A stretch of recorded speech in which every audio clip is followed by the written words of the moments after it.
So hello guys, fishing naman tayo mga guys. So medyo maulan at saka linaw yung dagat. May namamana doon, may nanguha ng tuyom. So try tayo dito. Ano lang to, quick kasi mamayang gabi dito na naman kami mag fishing. Hanap kami ng muong. So try tayo dito, hagis sa mababaw. So palutay dito guys. Ito po ay palutay. So try natin kung meron dito.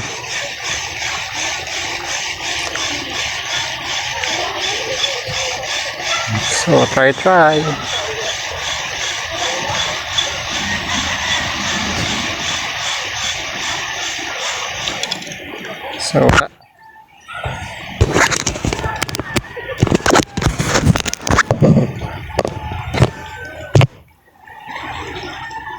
So last guys, dito ko nakuha ng mamaw na cigar.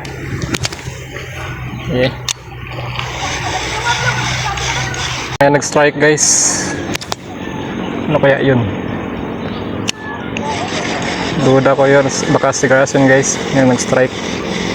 Kasi maraming cigar dito sa area na to.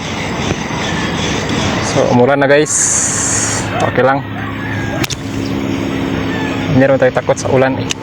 Takot tayo na maputol yung line natin. Hagis lang tayo ng hagis. Hagis lang tayo.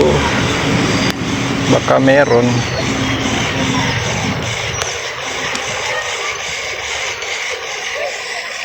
Dito guys, so sirang-sira na dito kasi maraming nanlalabat dito. Maraming nanlalambat dito na area guys. So ito na sinasabi guys na fish on sagbot. So kunin natin. Mababaw lang naman yan eh. So fish on sagbot. So pag ganyan guys, malaking fish on yan, sagbot. So kunin natin, mababaw lang to guys. Saka mabunbun, mabuhangin to guys na area. Maraming buhangin. Strike. Uy, may strike rin. Laka, ano kaya yun? Uy, may nag-strike ah. Strike sagbot pala yun guys. Akala ko isda na. Uy, mga malakas ito guys. Malakas yung sagbot. Malakas yung mga sagbot dito. Ay, kinabahan ako. Akala ko isda na. 1 hour later. Sad to say, wala tayong nadali. Pero may isa naman guys sa isang bugaong. Yun nga lang na-unhook eh. Kasi natagalan ko pag retrieve. Kasi inaasikaso ko pa yung camera ko, kaya yan tuloy hindi ko na nakuha ng video.